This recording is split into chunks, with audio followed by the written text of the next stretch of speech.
Hi students, last lecture में हमने part 1 का चैप्टर 1 स्टार्ट किया था मैथमेटिकल लॉजिक।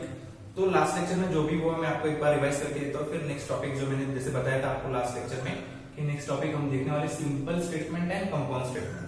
तो लास्ट पहले वाले लेक्चर में लेक्चर 1 में हमने देखा था कि स्टेटमेंट क्या होता है, उसको डिनोट कैसे करते हैं, उसके एग्जांपल्स हमने देखे थे और डिफरेंट टाइप्स के सेंटेंसेस देखे थे।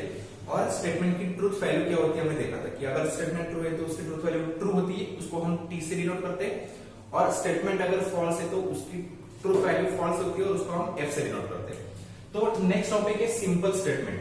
तो सिंपल स्टेटमेंट किसको बोलेंगे, अगर कोई भी स्टेटमेंट हमने लिया तो उस स्टेटमेंट को हम दो अलग अलग पार्ट में डिवाइड नहीं कर सकते। फिर से रिपीट कर रहा हूं कि सिंपल स्टेटमेंट किसको बोलेंगे हम, कि कोई भी एक स्टेटमेंट लिया तो उस स्टेटमेंट को हम दो पार्ट में डिवाइड स्प्लिट नहीं कर सकते। फॉर एग्जांपल अगर मैंने लिया for example 2 is a prime number, तो ये वाला सिंपल स्टेटमेंट मतलब 2 इज अ प्राइम नंबर एक ही सेंटेंस है, एक ही स्टेटमेंट है, इसको हम डिवाइड या स्प्लिट नहीं कर सकते। तो ऐसे स्टेटमेंट्स को हम बोलेंगे सिंपल स्टेटमेंट। और कंपाउंड स्टेटमेंट मतलब क्या होता है कि दो या दो से ज्यादा स्टेटमेंट्स को हमने अगर कंबाइन किया, एक साथ में लिख लिया, तो उसको बोल देंगे हम कंपाउंड स्टेटमेंट। मतलब क्या है कि उस कंपाउंड स्टेटमेंट को हम अलग अलग इसमें स्प्लिट कर सकते हैं। फॉर एग्जांपल अगर मैंने लिया, अगर कोई भी एग्जांपल लिया मैंने 5 is an odd number, 5 is an odd number and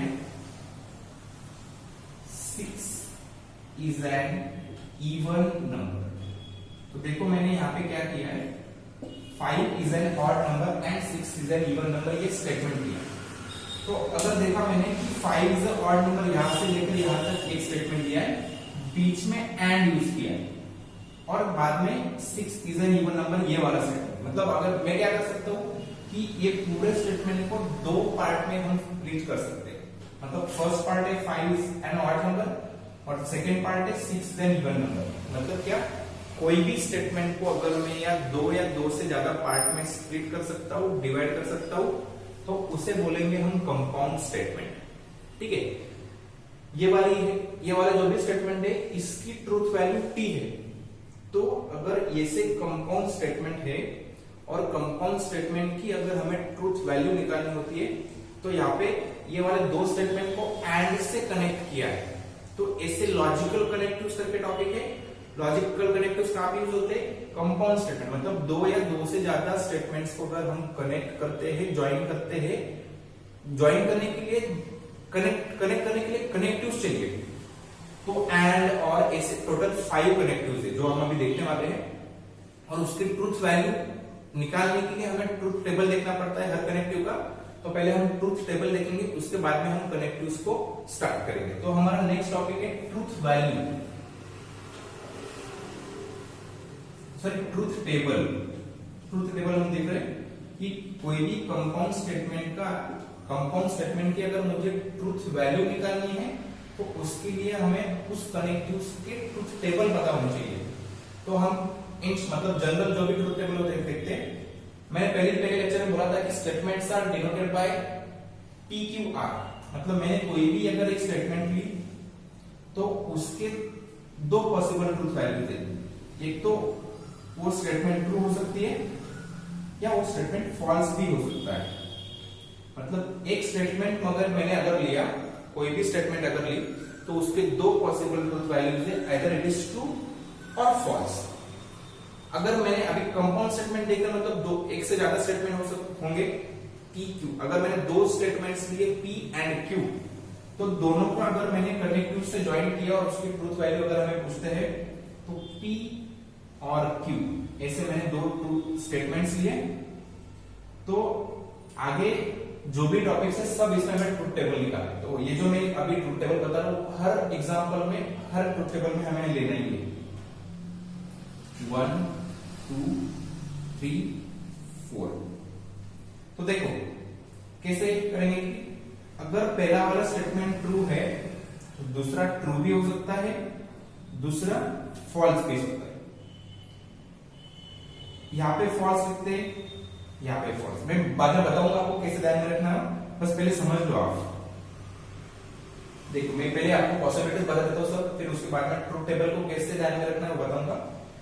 अगर पहला वाला स्टेटमेंट ट्रू है तो दूसरा वाला स्टेटमेंट आइदर ट्रू भी हो सकता है और फॉल्स भी हो सकता है। ये दो कंडीशंस हो गए। नेक्स्ट कंडीशन क्या है, अगर पहला वाला स्टेटमेंट फॉल्स है तो दूसरा ट्रू भी हो सकता है, अगर पहला वाला फॉल्स है दूसरा फॉल्स भी हो सकता है। तो ऐसे चार पॉसिबिलिटीज, अलग अलग पॉसिबिलिटीज है अगर हमें दो स्टेटमेंट दिए हैं तो अभी इसको कैसे ध्यान में रखते हैं, उसके लिए एक फॉर्मूला आपको बाद में बताऊंगा कि अगर दो स्टेटमेंट दिए तो यहाँ पे चार रोज दिए 1 2 3 4, अगर तीन स्टेटमेंट है तो उसमें कितने रोज मतलब कितने पॉसिबिलिटीज आएंगे, उसके लिए मैं आपको फॉर्मूला लिख के दूंगा। तो ध्यान में रखो यहाँ पे दो स्टेटमेंट है तो चार रोज आ गए 1 2 3 4। तो पहले वाली जो स्टेटमेंट है P, अगर दो स्टेटमेंट है मतलब चार रोज आने वाले, तो उस चार में से दो पहले वाले स्टेटमेंट के लिए दो ट्रू लेना है, दो फॉल्स लेना है, और दूसरे वाले स्टेटमेंट के लिए पहला ट्रू दूसरा फॉल्स, पहला ट्रू दूसरा फॉल्स लेना है। एक स्टेटमेंट अगर है तो उसके दो पॉसिबल ट्रूथ वैल्यूज है, एक तो ट्रू होगा या फॉल्स होगा।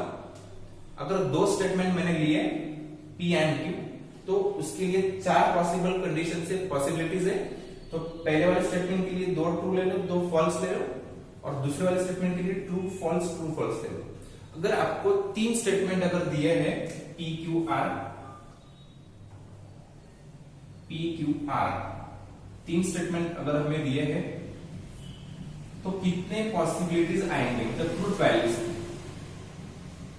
1 2 3 4 5 6 7 और 8। There are 8 possibilities। कैसे, मैं उसके लिए पहले फॉर्मूला लिख देता हूं। नंबर ऑफ स्टेटमेंट्स अगर n है, मतलब यहाँ पे दो स्टेटमेंट है, यहाँ पे एक ही स्टेटमेंट है, यहाँ पे तीन स्टेटमेंट है, मतलब n की वैल्यू 1 2 3 कुछ भी हो सकती है, तो उसमें नंबर ऑफ पॉसिबिलिटीज और नंबर ऑफ वेज या नंबर ऑफ रोज कितने आएंगे, तो उसके लिए फॉर्मूला है 2n। तो देखो यहाँ पे एक ही स्टेटमेंट थी, मतलब n की वैल्यू 1 हो गई, तो नंबर ऑफ रोज 2:1 मतलब 2 होते, इसलिए दो पॉसिबिलिटीज आ गए। यहाँ पे मैंने दो स्टेटमेंट लिए, मतलब n की वैल्यू 2 आ गई, तो नंबर ऑफ रोज मतलब 2:2 आते हैं 4, इसलिए यहाँ पे 4 रोज मतलब 4 पॉसिबिलिटीज आ गए। इसमें तीन स्टेटमेंट हमने लिए, मतलब number of statement equal to 3, तो नंबर ऑफ रोज मतलब क्या 2:3 8 होता है, तो एक पॉसिबिलिटी यहाँ पे आ गई। अभी ट्रूथ टेबल को कैसे लिखना है, तो मैंने पहले यहाँ पे क्या था कि चार पॉसिबिलिटीज थे, चार रोज थे, इसलिए मैंने उसके हाफ किया, मतलब दो ट्रू दो फॉल्स लिए। वैसे यहाँ पे 8 पॉसिबिलिटीज है, 8 रोज है, तो उसका हाफ मतलब 4, तो इसमें हम 4 ट्रू मतलब 4 ट्रू लिखेंगे, 1 2 3 4, और 4 फॉल्स लिखेंगे। देखो अगर 8 रोज है तो उसका हाफ कर लो, मतलब 4 ट्रू 4 फॉल्स। नेक्स्ट वाले स्टेटमेंट के लिए 4 का हाफ मतलब 2, तो यहाँ पे 2 true 2 false, 2 true 2 false. Next वाले के लिए फिर से हाफ कर लो, 2 का हाफ होता है 1, मतलब 1 true 1 false, 1 true 1 false, 1 true 1 false, 1 true 1 false. तो जो मैंने अभी ट्रूथ टेबल आपको बताया है, आगे जो अलग अलग कंसेप्ट है, टोटोलॉजी है, कॉन्ट्रडिक्शन है, कंटिजेंसी है, ट्रूथ टेबल निकालने होते हैं, हर एक एग्जांपल में हमें ट्रूथ टेबल निकालना है। तो ये वाले दो यहाँ पे ज्यादा से ज्यादा यूज करने हैं, तो ये आपको ध्यान में रखना है। ये था ट्रूथ टेबल। तो मैंने बताया कि कोई भी कंपाउंड स्टेटमेंट में कनेक्टिव्स यूज किए होते हैं, तो यहाँ पे कनेक्टिव यूज किया है एंड, ठीक है। तो ऐसे 5 टाइप्स के कनेक्टिव्स है, 5 कनेक्टिव्स है, वे हम देखने वाले हैं। तो इसका स्क्रीनशॉट निकाल लो, इसको आपको नोटबुक में नोट डाउन करना है। तो नेक्स्ट टॉपिक जो है लॉजिकल कनेक्टिव्स अभी हम देखने वाले हैं, इसको पहले स्क्रीनशॉट निकाल के आपको लिखना है, ओके। तो हमारा नेक्स्ट टॉपिक है logical connectives, okay. Logical connectives,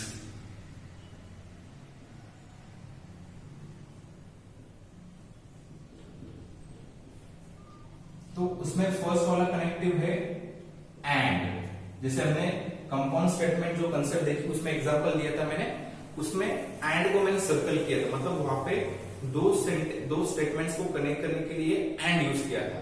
तो पहला वाला कनेक्टिव है हमारा एंड, मतलब दो सिंपल स्टेटमेंट्स को ज्वाइन करने के लिए एंड यूज करते। तो इस एंड को हम बोलते हैं कंजंक्शन, इसको बोलते हैं हम कंजंक्शन। और इसका जो भी सिंबल है ये वाला एंड का सिंबल है। तो अभी इसको यूज कैसे करते हैं हमने ऑलरेडी देखा है, तो भी हम एक बार ले लेते हैं। If P and Q are two simple statements, P and Q are two simple statements, दो मैंने सिंपल स्टेटमेंट्स ले लिए P and Q, then P and Q, P and Q मतलब पहला वाला स्टेटमेंट और दूसरा वाला स्टेटमेंट दोनों के बीच में मैंने एंड यूज किया। जैसे हमने कंपाउंड स्टेटमेंट का एग्जांपल लिया था, फर्स्ट वाला स्टेटमेंट था और सेकंड वाला स्टेटमेंट था, दोनों के बीच में मैंने एंड यूज किया था। इसको हम बोलते हैं conjunction, is called conjunction and it is denoted by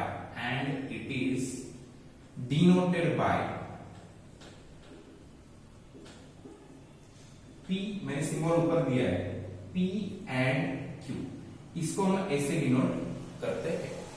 फिर से रिपीट करता हूं, मैंने कोई भी दो सिंपल स्टेटमेंट्स लिए P एंड Q, और उन दोनों स्टेटमेंट्स के बीच में अगर मैंने एंड यूज कर दिया तो P एंड Q, इसको हम बोलते हैं कंजंक्शन और उसको डिनोट करते हैं P एंड Q से। तो मैंने पहले आपको बोला कि अगर कोई भी कंपाउंड स्टेटमेंट की ट्रूथ वैल्यू निकालनी है तो हमें ट्रूथ टेबल पता होना चाहिए। फिर से रिपीट करता हूं, मैंने पहले बोला आपको, अगर कोई भी कंपाउंड स्टेटमेंट की ट्रूथ वैल्यू अगर निकालनी है तो उसके लिए हमें ट्रूथ टेबल पता होना चाहिए।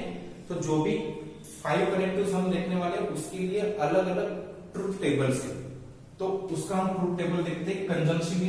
कंजंक्शन के लिए क्या ट्रूथ टेबल होता है, मतलब उसमें हमें क्या ध्यान में रखना है, ट्रूथ टेबल। दो स्टेटमेंट हमने लिए P और Q, और हम ट्रूथ टेबल देख रहे हैं P एंड Q का, हम ट्रूथ टेबल देख रहे हैं P एंड Q का। मैंने आपको फॉर्मूला बताया था कि अगर स्टेटमेंट्स दो लिए तो उसमें पॉसिबिलिटीज और नंबर ऑफ रोज जो भी होंगे 2n, यहाँ पे दो स्टेटमेंट है 2 मतलब 4, तो यहाँ पे आने वाले 4 पॉसिबिलिटीज 4 रोज 2 3 और लास्ट वाला 4, ठीक है। यहाँ पे 4 पॉसिबिलिटीज 4 रोज आने वाले, तो पहले वाले स्टेटमेंट के लिए 2 ट्रू आने वाले, 2 फॉल्स आएंगे, first true, second false, third true, fourth false. ये तो हर ट्रूथ टेबल में आने वाला है। जैसे मैंने अभी बताया था, मैंने ट्रूथ टेबल 2 स्टेटमेंट लिए थे, 3 स्टेटमेंट लिए थे, तो कोई भी ट्रूथ टेबल निकालो उसमें ये वाला पार्ट कॉमन रहेगा, ये चेंज कभी नहीं होगा। तो अभी हम देख रहे हैं P एंड Q, तो P एंड Q के ट्रूथ टेबल में हमें क्या रखना है, क्या ध्यान में रखना है कि दोनों स्टेटमेंट अगर ट्रू है, दोनों स्टेटमेंट अगर ट्रू है तो ही यहाँ पे ट्रू आएगा, अदरवाइज बाकी सब फॉल्स आने वाले। फिर से रिपीट करता हूं, अगर दोनों स्टेटमेंट ट्रू है तो ही P एंड Q ट्रू आएगा, बाकी सब फॉल्स आएंगे।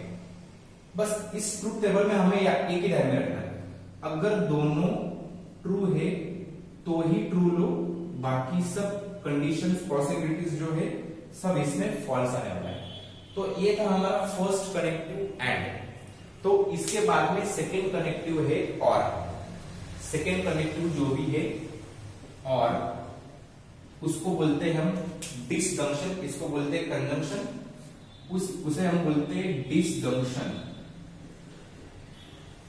और उसका सिंबल मतलब ये वाला उसका सिंबल है। मतलब क्या है कि कोई भी दो सिंपल स्टेटमेंट्स के बीच में अगर और यूज किया है तो इसे हम बोलेंगे डिसजंक्शन। तो सेम ऐसे आपको यहाँ पे सेम टू सेम लिखना है, मैं बता देता हूँ क्या लिखना है कि if P and Q are two simple statements, then यहाँ पे P and Q था, यहाँ पे P और Q आएगा। If P and Q are two simple statements, then P and Q था, यहाँ पे P और Q आएगा। तो इस P और Q को हम बोलेंगे डिसजंक्शन। इस P और Q को बोलेंगे हम डिसजंक्शन और इसको डिनोट करते हैं। सेम आपको एज इट इज डेफिनेशन लिखनी है, सिर्फ जो मैं अभी यहाँ पे लिख रहा हूं उतना एडिट करना है। इसको हम डिनोट करते हैं P और Q से। इसे हम रीड करते हैं P एंड Q। इसे कैसे रीड करेंगे? P और Q।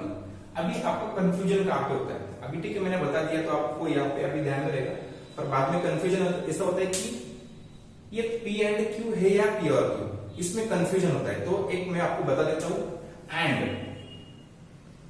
और, तो एंड का जो भी एन है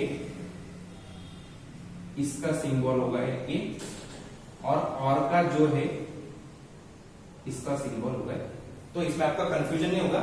एंड के लिए ये वाला यूज करते हैं और के लिए ये वाला यूज करते हैं। तो इसको कैसे रीड करेंगे हम? P एंड Q, और इसको रीड करेंगे P और Q। तो जैसे हमने इसका ट्रूथ टेबल देखा है, उसका भी हम ट्रूथ टेबल देखते हैं। देखो ट्रूथ टेबल, डिसजंक्शन के लिए ट्रूथ टेबल हम देख रहे हैं। से हम यहाँ पे दो स्टेटमेंट लिए, मतलब P Q दो स्टेटमेंट लिए, हम ट्रूथ टेबल देख रहे हैं P और Q के लिए। दो स्टेटमेंट है इसलिए 4 पॉसिबिलिटीज, 4 वेज आएंगे, 2, 3 और 4। जैसे मैंने आपको बता दिया कि दो स्टेटमेंट तो दो ट्रू दो फॉल्स ले लो। यहाँ पे ट्रू फॉल्स, हर ट्रू टेबल में कॉमन आने वाला है, सब इसमें आने वाला है। तो जैसे हमने यहाँ पे एंड में क्या ध्यान में रखा था कि अगर दोनों ट्रू है तो ट्रू लो, बाकी सब फॉल्स लो। वैसे आपको और में ध्यान में रखना है कि अगर दोनों फॉल्स है तो ही फॉल्स लो, बाकी सब ट्रू ले रहे हैं। ठीक है, अगर दोनों स्टेटमेंट फॉल्स है तो ही फॉल्स लो, बाकी सब ट्रू लेने वाले। बस आपको एक ही कंडीशन ध्यान में रखना है, यहाँ पे फर्स्ट वाली कंडीशन ध्यान में रखना है, बाकी तो फॉल्स आने वाले। और वाले में लास्ट वाली मतलब दोनों फॉल्स है तो ही फॉल्स लो, बाकी सब ट्रू आने वाले, इतना ध्यान में रखना है। ये हो गए दो कनेक्टिव्स। इसके बाद में थर्ड कनेक्टिव है नॉट, उसको बोलते हैं हम निगेशन, और उसके बाद में इंप्लीकेशन, और उसके बाद में लास्ट वाला कनेक्टिव डबल इंप्लीकेशन। देखो थर्ड वाला कनेक्टिव लेते हैं नॉट, उसको बोलते हैं हम निगेशन। पहले वाले को कंजंक्शन बोला था, इसको बोलते हैं डिसजंक्शन, और नॉट को बोलते हैं हम निगेशन, और इसका सिंबल ऐसा है। मतलब क्या कि कोई भी अगर आपको एक स्टेटमेंट दी है, सपोज मैंने स्टेटमेंट लिया 6 इज एन इवन नंबर, ठीक है, ये वाला स्टेटमेंट लिया, तो इसका मुझे निगेशन लेना है। तो निगेशन को कैसे लेना पड़ते हैं? Negation of the statement P। Statement P मैंने पहले लेक्चर में आपको बोला था कि statements are denoted by PQR। तो इस स्टेटमेंट का निगेशन हम ऐसे डिनोट करते हैं, निगेशन ऑफ P। तो कोई भी स्टेटमेंट का निगेशन हम दो तरीके से लेते हैं। पहला वाला क्या है कि उस स्टेटमेंट में जो भी वर्ब दिया है, वर्ब मतलब क्या होता है? Am, is, are, was, were. तो वर्ब के बाद में नॉट यूज कर दो, मतलब क्या है कि 6 इज, यहाँ पे वर्ब दिया इज, उसके बाद में नॉट यूज कर दो। 6 is not an even number. ये पहला वाला तरीका है। फिर से रिपीट करता हूं, वर्ब के बाद में अगर मैंने नॉट यूज कर दिया तो इसका मतलब उस स्टेटमेंट का हमने निगेशन ले लिया। दूसरा तरीका क्या है निगेशन लेने का? ये वाला स्टेटमेंट एज इट इज लिख लो, और उसके पहले it is not true that, it is not true that ये लिखना है, और उसके बाद में उस स्टेटमेंट को एज इट इज लिख देना है। मैं फिर से रिपीट करता हूं, कोई भी स्टेटमेंट का निगेशन लेने के दो तरीके। पहला वाला तरीका क्या है कि वर्ब के बाद में नॉट यूज कर दो, वैसे भी चलता है। अगर वैसे नहीं करना है तो उस स्टेटमेंट के आगे it is not true that लिख दो, मतलब उस स्टेटमेंट का निगेशन हो गया। तो इसका भी हम ट्रूथ टेबल देखते हैं। और एक ध्यान में रखो कि कोई भी स्टेटमेंट में, अगर सेकंड वाला एग्जांपल में फर्स्ट वाला एग्जांपल था, और एक एग्जांपल ले लेते हैं। सपोज मैंने टू स्टेटमेंट ले लिया, 2 is not an odd number. अभी यहाँ इस स्टेटमेंट में ऑलरेडी नॉट यूज कर दिया है, तो इस स्टेटमेंट का अगर हमें निगेशन निकालना है तो नॉट को निकाल लो, अगर नॉट है तो नहीं है तो लगा लो, है तो निकाल लेना है। तो इसका इस स्टेटमेंट का निगेशन आएगा 2 is an odd number, 2 is an odd number. फिर से रिपीट कर देता हूं, अगर स्टेटमेंट में नॉट नहीं दिया है तो उसके निगेशन में नॉट लगा दो, अगर स्टेटमेंट में नॉट दिया है तो उसके निगेशन में नॉट निकाल दो। ठीक है, ये हो गया निगेशन। इसका भी हम देखते हैं ट्रूथ टेबल। एक ही स्टेटमेंट दिया है, ट्रूथ टेबल देखो, P स्टेटमेंट है और उसका हम निगेशन का ट्रूथ टेबल देख रहे हैं। अगर एक ही स्टेटमेंट अगर है तो उसके पॉसिबल दो ही ट्रूथ वैल्यूज है, आइदर इट इज ट्रू और फॉल्स। अगर स्टेटमेंट ट्रू है तो उसका निगेशन मिलने वाला है फॉल्स, अगर स्टेटमेंट की ट्रूथ वैल्यू फॉल्स है तो उसके निगेशन की ट्रूथ वैल्यू होगी। इतना ही आपको ध्यान में रखना, कोई भी स्टेटमेंट ट्रू है तो उसका निगेशन जो भी होगा फॉल्स, उसकी ट्रूथ वैल्यू फॉल्स आएगी। कोई भी स्टेटमेंट की ट्रूथ वैल्यू अगर फॉल्स है तो उसके निगेशन की ट्रूथ वैल्यू हमें मिलने वाली है। तो पहला वाला कनेक्टिव था कंजम्पशन, उसे बोलते हैं हम एंड, मतलब दो सिंपल स्टेटमेंट्स के बीच में एंड यूज किया होता है। उसके ट्रूथ टेबल में हम ध्यान में रखते हैं कि दोनों ट्रू है तो ट्रू लो, बाकी सब फॉल्स लो। सेकेंड वाला कनेक्टिव है और, मतलब दो कोई भी दो सिंपल स्टेटमेंट्स के बीच में और यूज किया होता है, उसे हम बोलते हैं डिसजंक्शन। उसका सिंबल है और उसको रीड करते हैं P और Q से, और उसके ट्रूथ टेबल में क्या ध्यान में रखते हैं, अगर दोनों स्टेटमेंट फॉल्स है तो ही फॉल्स लो, बाकी सब ट्रू लेना है। थर्ड वाला कनेक्टिव है नॉट, उसे हम बोलते हैं निगेशन, और उसको इस सिंबल से डिनोट करते हैं। कोई भी स्टेटमेंट अगर लिया मैंने तो उसका निगेशन लेते टाइम वर्ड के बाद में नॉट यूज कर दो, मतलब उसका निगेशन हो जाएगा। या दूसरा तरीका क्या है कि उस स्टेटमेंट के आगे it is not true that लिख दो, ये भी ऐसे भी हम निगेशन ले सकते हैं। अगर स्टेटमेंट में ऑलरेडी नॉट दिया है तो उसका निगेशन लेते टाइम नॉट को निकाल दो, उसका ट्रूथ टेबल में ध्यान में रखना है कि अगर स्टेटमेंट ट्रू है तो उसके निगेशन की ट्रूथ वैल्यू फॉल्स होगी, अगर स्टेटमेंट फॉल्स है तो उसके निगेशन की ट्रूथ वैल्यू होगी ट्रू। ऐसे हमने 3 कनेक्टिव्स देख लिए, अभी बचे हुए 2 कनेक्टिव्स देखने हैं हमें। तो फोर्थ वाला कनेक्टिव है इम्प्लीकेशन। तो हम फोर्थ, अभी आप इसका स्क्रीनशॉट लेते जाओ और आपके नोटबुक में लिखना है सब आपको। तो वीडियो पॉज करके आपको उसका स्क्रीनशॉट लेना है और आपके नोटबुक में लिखना है। तो नेक्स्ट वाला कनेक्टिव है फोर्थ वाला, इम्प्लीकेशन। इम्प्लीकेशन फोर्थ वाला कनेक्टिव है इम्प्लीकेशन। इसे बोलते हैं हम कंडीशनल स्टेटमेंट, इसे बोलते हैं हम कंडीशनल स्टेटमेंट। और इसका सिंबल है ये वाला, इसे हम बोलते हैं इंप्लाइज। इसे रीड कैसे करते हैं, इंप्लाइज। ठीक है, और इसे हम डबल एरो से भी डिनोट कर सकते हैं, मतलब यहाँ पे सिंगल दिया है ना, डबल लाइन लेके ऐसे एरो निकाल लो, ऐसे भी हम इसको डिनोट करते हैं। तो इसका जो भी टाइप है, मतलब हमने पहले वाले कनेक्टिव में एंड यूज किया था, दूसरे वाले कनेक्टिव में और यूज किया था, थर्ड वाले कनेक्टिव में नॉट यूज किया। तो इसमें जो भी कंपाउंड स्टेटमेंट का जो भी फॉर्म है, उसका फॉर्म में सेम वैसी डेफिनेशन हमें लिखना है कि if P and Q are two simple statements, then इसकी डेफिनेशन लिख देता हूं मैं, if P and Q are two simple statements, then if P then Q, if P then Q, इसे बोलते हैं हम implication और conditional statement। is called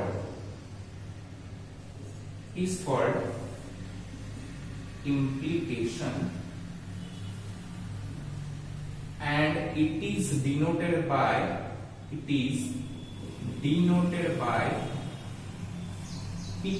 implies Q and read as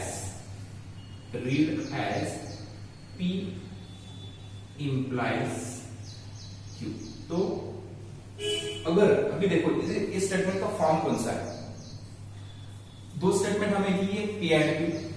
अगर पहले वाले स्टेटमेंट के, अभी मराठी में अगर बोलते जर तर, पहले वाले स्टेटमेंट के आगे अगर यूज किया है इफ, उसके बाद में यूज किया देन, और फिर सेकेंड स्टेटमेंट लिया है जर पी तर क्यू, ये वाला जो भी फॉर्म है इसे बोलते हैं हम इंप्लीकेशन। उसका एग्जांपल हम देखते हैं। एग्जांपल, इफ pressure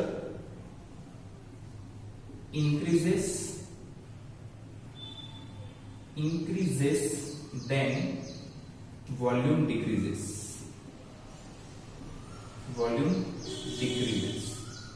अगर प्रेशर को मैंने इंक्रीज कर दिया तो वॉल्यूम डिक्रीज करेगी। मतलब यहाँ पे P if and then use किया, तो यहाँ पे यहां से लेकर यहां तक स्टेटमेंट P दिया है, मतलब इफ P देन ये वाला जो भी स्टेटमेंट है इसे हम बोलेंगे Q। मतलब पहले वाले स्टेटमेंट के आगे इफ यूज किया और बाद में देन यूज करके फिर Q स्टेटमेंट लिया है, तो ऐसे वाले स्टेटमेंट्स को हम बोलते हैं इंप्लीकेशन। दूसरा अगर एग्जांपल मैंने लिया सेकेंड वाला, if x is equal to 2 then x plus 2 is equal to 4। मतलब क्या, ये वाला स्टेटमेंट P है, ये वाला स्टेटमेंट Q है, पहले वाले के स्टेटमेंट के आगे if यूज किया, बाद में then यूज किया, मतलब ये इंप्लीकेशन का फॉर्म है। ओके, तो ऐसे जो भी टाइप के सेंटेंस स्टेटमेंट है इसे हम बोलते हैं इंप्लीकेशन। जैसे हमने फर्स्ट वाले कनेक्टिव में ट्रूथ टेबल देखा, सेकेंड वाले में ट्रूथ टेबल देखा, थर्ड वाले में ट्रूथ टेबल देखा, तो इसका भी ट्रूथ टेबल है। मतलब क्या कि ऐसा अगर सिंबल दिया है दो स्टेटमेंट्स के बीच में, तो उसके लिए ट्रूथ टेबल क्या होगा, तो इसका हम देखते हैं ट्रूथ टेबल। देखो दो स्टेटमेंट मैंने लिए P एंड Q, हम ट्रूथ टेबल देख रहे हैं P इंप्लाइज Q का। जैसे दो स्टेटमेंट है तो फोर पॉसिबिलिटीज आएंगे, दो ट्रू दो फॉल्स, एक ट्रू एक फॉल्स, एक ट्रू एक फॉल्स। अभी इसमें क्या ध्यान में रखना है इंप्लीकेशन में, अगर पहला वाला स्टेटमेंट ट्रू है, सेकेंड वाला स्टेटमेंट फॉल्स है, तो ही फॉल्स है। फर्स्ट वाला स्टेटमेंट ट्रू, सेकेंड वाला स्टेटमेंट फॉल्स, तो ही हमें फॉल्स लेना है। तो यहाँ पे देखो, यहाँ पे ट्रू दिया है, सेकेंड वाला स्टेटमेंट फॉल्स है, तो ही उसकी ट्रूथ वैल्यू आएगी फॉल्स, अदरवाइज बाकी सब मिलेंगे हमें ट्रू। फिर से रिपीट करता हूं, इंप्लीकेशन में क्या ध्यान में रखना है, अगर पहला वाला स्टेटमेंट ट्रू है, सेकेंड वाला स्टेटमेंट फॉल्स है, तो ही हमें उसकी ट्रूथ वैल्यू फॉल्स लेनी है, अदरवाइज बाकी सब कंडीशंस के लिए हमें फॉल्स लेना, सॉरी ट्रू लेना है यहाँ पे। तो ये हुआ इसका ट्रूथ टेबल। ओके, तो हमने इंप्लीकेशन देखा, तो हमने चार कनेक्टिव देख लिए। पहला वाला था कंजंक्शन, उसे बोलते हैं हम एंड, दूसरा वाला था डिसजंक्शन, उसे बोलते हैं हम और, तीसरा वाला था निगेशन मतलब नॉट, और लास्ट मतलब फोर्थ वाला, सॉरी लास्ट नहीं, फोर्थ वाला है इंप्लीकेशन, उसको हम ऐसे डिनोट करते हैं। सबके मैंने ट्रूथ टेबल भी लिख के दिए, कैसे कौन से इसमें क्या ध्यान में रखना है, तो ये वाला सब पार्ट आपको नोटबुक में लिखना है। तो इसका जो भी लास्ट वाला कनेक्टिव है डबल इंप्लीकेशन, यहाँ पे इंप्लीकेशन है तो उसमें आता है डबल इंप्लीकेशन, तो वो वाला कनेक्टिव हम नेक्स्ट लेक्चर में देखेंगे। और इस जो भी हमने थ्योरी पार्ट देखा है, तो इसके ऊपर जो बेस्ट एक्सरसाइज है 1.1, तो हम नेक्स्ट लेक्चर में देखेंगे, और लास्ट वाला कनेक्टिव भी हम नेक्स्ट लेक्चर में देख के इस टॉपिक को हम खत्म करेंगे और नेक्स्ट टॉपिक स्टार्ट करते हैं। ठीक है, तो अभी मैं जो आपको पढ़ा रहा हूँ, अगर आपको समझ में आता होगा, अगर नहीं भी आ रहा है तो आपके कुछ भी डाउट्स होंगे तो आप मुझे पूछ सकते हो, कमेंट में भी लिख सकते हो, या मैं आपको मेरा व्हाट्सएप नंबर प्रोवाइड कर दूंगा यहाँ पे वीडियो में, तो आप मुझे उस पर मैसेज करके आप आपके डाउट्स, अभी तो कुछ डाउट नहीं होंगे, जब हम एक्सरसाइज देंगे तब आपको डाउट्स हो सकते हैं, तो आपके डाउट्स आप मुझे कमेंट में पूछ सकते हो, या व्हाट्सएप पे पूछ सकते हो, मैं आपको सॉल्व करके भेजूंगा।